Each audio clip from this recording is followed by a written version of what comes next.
Plus में आप सभी लोगों का स्वागत। मैं रायबरेली से अंतिम सिंह चौहान। आज मैं रायबरेली जिले के बीजेपी प्रत्याशी अजय अग्रवाल जी के निजी निवास पर बैठा हूं और रायबरेली जिले के लिए सबसे खुशी की बात यह है कि बीजेपी के ये कार्यकर्ता जो कि अपना निवास रायबरेली में बना करके आज उसका उद्घाटन कर रहे हैं। पहले तो मैं अजय अग्रवाल जी से ये जानकारी लेता हूँ कि ये दिल्ली से रायबरेली में अपना निवास क्यों बनाए हैं, इनका उद्देश्य क्या है। सर, क्या उद्देश्य है? ऐसा है कि रायबरेली के लोगों ने मुझे बहुत सम्मान दिया है, बहुत स्नेह दिया है और मैंने देखा कि यहाँ के लोग बहुत ही दिल के साफ और अच्छे हैं और यहाँ पे जो विकास कार्य होना चाहिए था वो नहीं हुआ और मैं उस कार्य को कराने में सक्षम हूँ। मैं पूरा जीवन अपने वकालत करने में दे चुका हूँ, धन अर्जित करने में, परिवार में दे चुका हूँ। अब मेरी इच्छा ये है कि जो लोग मुझे इतना स्नेह प्यार दे रहे हैं और जहाँ पे जो चीज़ मिलनी चाहिए उन्हें मिली, उसके लिए प्रयास करूँ मैं। तो उसी कार्य के लिए मैंने यहाँ पे स्थायी रूप से निवास लिया है और इसलिए मैं यहाँ पे अब कार्य करूँगा। और यहाँ के मैंने जैसे कहा भी था कि रायबरेली का विकास नोएडा की भांति होगा, नोएडा की भांति होना चाहिए। इसका नाम जो है पूरे देश विदेश सब जगह है रायबरेली, लेकिन अगर ज़मीन पे आए तो विकास के नाम पे कुछ भी नहीं है। और जो गांधी परिवार, जो यहाँ के लोग प्रधानमंत्री रहे, सुपर प्रधानमंत्री रहे, उन्होंने यहाँ के लोगों के साथ छलावा किया, दिखावा किया, लेकिन परंतु वास्तविक विकास भाजपा ने अभी तक किया है। जिस पर एम्स है, रेल पहिया फैक्ट्री है, उसको वास्तव में मूर्त रूप भाजपा ने दिया है और हम ज़मीन पर जाके अब पूरे क्षेत्र का विकास करेंगे, औद्योगिकीकरण करेंगे, हर प्रकार की सुख सुविधाएं, हर आदमी खुशहाल हो, आर्थिक रूप से सुदृढ़ हो, शैक्षिक रूप से सुदृढ़ हो, स्वास्थ्य की दृष्टि से सुदृढ़ हो। तो ये कार्य हम करेंगे और रायबरेली को विश्व में एक अपना स्थान दिलाएंगे। अग्रवाल जी, क्या आपकी बीजेपी से भी 2024 का जो चुनाव है, क्या आपकी भी आप लड़ना चाहते हैं? देखिए, ऐसा है कि 2024 में अगर भारतीय जनता पार्टी मुझे टिकट देती है तो मैं चुनाव अवश्य लड़ूंगा और मुझे विश्वास है कि जनता अब की बार भारतीय जनता पार्टी में अपना विश्वास व्यक्त करके बहुत अधिक मतों से रायबरेली में भाजपा को कमल खिलाएगी। कल एम्स में पीएम मोदी के द्वारा जो है उद्घाटन का कार्यक्रम है, क्या क्या तैयारियां वहाँ पे इस समय है? देखिए, वहाँ बहुत विस्तृत तैयारी चल रही है। केंद्र सरकार का कार्यक्रम है पूरा, उसके लिए माननीय प्रधानमंत्री वर्चुअल रूप से वहाँ से उद्घाटन करेंगे। एक विशाल जनसभा की रैली का आयोजन किया गया है, उसको संबोधित करेंगे। माननीय मुख्यमंत्री जी योगी आदित्यनाथ जी यहाँ पे उपस्थित रहेंगे, उनका भी संबोधन होगा, जनता को मिलेगा। और साथ ही साथ दोनों उप मुख्यमंत्री जी, जो ब्रजेश पाठक जी, केशव मौर्य जी, वो भी यहाँ पे उपस्थित रहेंगे। ब्रजेश पाठक जी पे स्वास्थ्य मंत्रालय में इस नाते भी वह रहेंगे।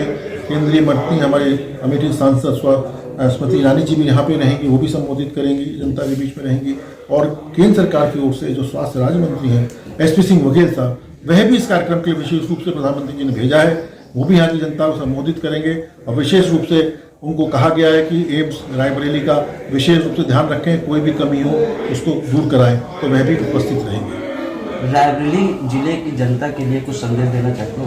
देखिए, मेरा रायबरेली जिले की जनता के लिए केवल ये संदेश है कि आप जो जनता है यहाँ की बहुत खुली है, बहुत ही जो है कार्य करने वाली है और इसलिए वो जो प्रधानमंत्री जी की इच्छा है, प्रधानमंत्री जन कल्याण योजना, उनका लाभ भी सबको मिला है, तो अब की बार वो कमल खिलाएं और कमल को बिल्कुल पूरी तरह खिलाएं।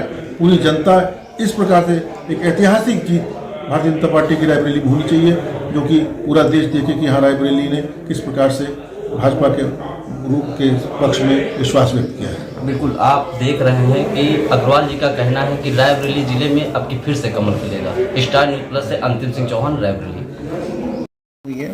और जो भी विकास अगर हुआ है वह 2014 के बाद ही हुआ है। पहले ITI की जो स्थापना की गई थी, ITI की क्या स्थिति है, ITI को नहीं चला पाए वो लोग। 365 एकड़ की ज़मीन है वहाँ पे और प्राइम लैंड है और उसमें एक ज़माने में 10,000 लोग जो है कार्य किया करते थे, उससे अपना जीवन यापन करते थे। आज मात्र 150 लोग हैं। अब उसके लिए माननीय मंत्री जी ने हमसे कहा है कि इसको पुनर्जीवित करने के लिए कोई योजना दें, तो उसके लिए हम काम कर रहे हैं। मगर जितने दिन श्रीमती सोनिया गांधी यहाँ पे रहीं, जब वो सुपर प्रधानमंत्री भी थी, कोई कार्य नहीं किया। इसके अलावा एम्स की मात्र घोषणा करी 2009 में, उसको मूर्त रूप नहीं दिया और 2014 में चुनाव से पहले उसकी आधारशिला लिखी रखी उन्होंने। उसके बाद किस तेज़ी से काम हमारी भारतीय जनता पार्टी सरकारों ने किया है और मैं हारने के बाद भी लगातार इसमें लगा रहा। आज भी मुझे याद है, चाहे आप डॉक्टर हर्षवर्धन जो पहले स्वास्थ्य मंत्री हुआ करते थे, या जगत प्रकाश नड्डा जी जो हमारे राष्ट्रीय अध्यक्ष पहले स्वास्थ्य मंत्री हुआ करते थे, उनसे पूछ लीजिए कितनी बार मैं उनसे मिला, कितनी बार पत्र दिया।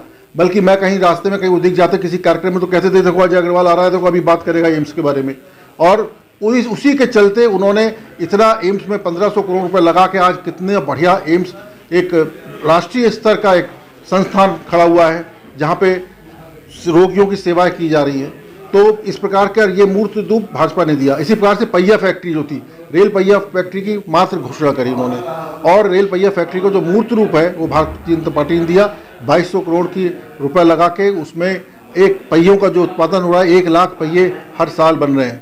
और अब 2 साल की कैपेसिटी के लिए हमने मंत्री जी से कहा है और मंत्री जी ने उसको एग्री किया है और कहा है कि इतने पहिए बन जाएंगे कि हमको ये सारे पहिए बाहर निर्यात करने पड़ेंगे।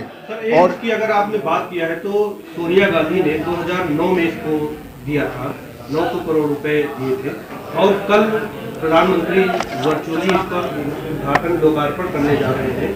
तो ये दो बार का लोगों के दिमाग में एक कंफ्यूजन है कि दो बार का उद्घाटन नहीं, रुपया नहीं दिया था उन्होंने, मात्र घोषणा की थी। रुपया तो सारा भारतीय जनता पार्टी ने की सरकार ने दिया है। और जो उद्घाटन हुआ था तो आधारशिला उन्होंने रखी थी जाते जाते, जब उनको लगा कि अब, क्योंकि वो घोषणाएं करके मात्र लोगों को एक दिखा के, लालच दिखा के वोट लेने की राजनीति थी उनकी। और उनका ये उद्देश्य नहीं था कि यहाँ के लोग का विकास हो, यहाँ की आर्थिक स्थिति अच्छी हो, पढ़ने में पढ़ाई अच्छी हो, स्वास्थ्य अच्छा। उनका केवल ये था कि वो गरीब रहे, दबे रहे, कुचले रहें और सिर्फ उनको एक तरीके से वोट मिलता रहे।